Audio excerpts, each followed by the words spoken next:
Banyak orang Protestan bilang, kami juga beribadah tiap minggu, sama seperti kalian di gereja Katolik. Tapi, benarkah sama?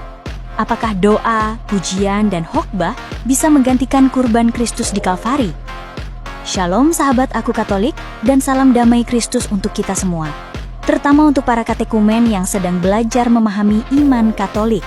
Hari ini, kita akan membahas satu hal sederhana, tapi sangat penting, berhenti menggunakan kata yang salah.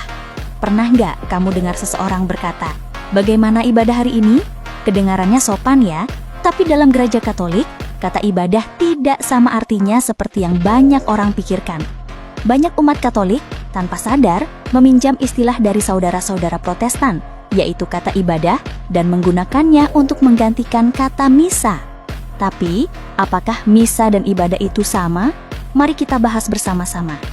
Dalam komunitas Protestan atau evangelis, kata kebaktian atau ibadah berarti pertemuan doa, khotbah, dan pujian. Fokusnya ada pada firman dan doa, bukan pada ekaristi.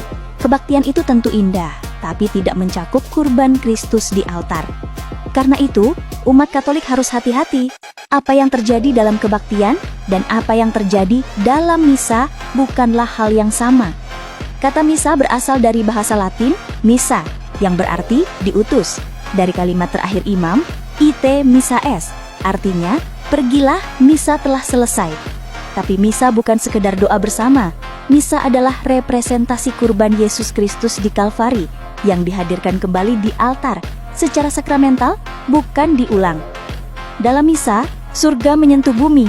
Kristus sendiri mempersembahkan dirinya bagi keselamatan dunia. Itulah sebabnya kita menyebut misa sebagai kurban suci, bukan hanya ibadah biasa. Ketika kita berkata, saya mau pergi misa, artinya saya mau pergi ke Kalvari, berdiri di kaki salib, dan menyaksikan kurban Kristus yang menyelamatkan. Gereja Katolik memang mengenal kata ibadah, tapi dengan makna berbeda.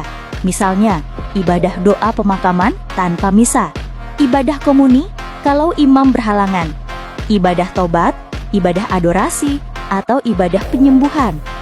Jadi, dalam konteks Katolik, ibadah berarti pertemuan doa tanpa kurban ekaristi. Begitu ekaristi dipersembahkan, ibadah itu bukan lagi sekedar ibadah, tapi misa kudus, kurban ekaristi. Kata-kata membentuk iman kita.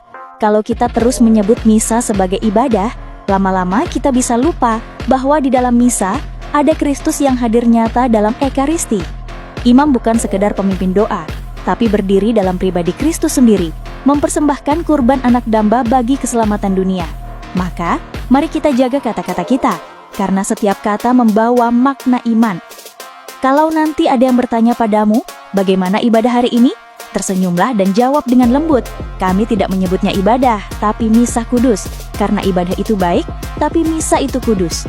Ibadah adalah manusia yang menjangkau Tuhan, tapi misa adalah Tuhan yang turun kepada manusia.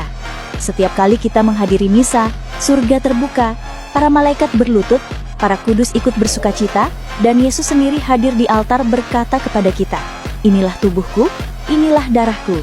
Jadi saudari-saudari terkasih, kita tidak hanya pergi beribadah, kita pergi ke Kalvari, dan dari sana kita diutus, ite missa est, untuk membawa Kristus kepada dunia.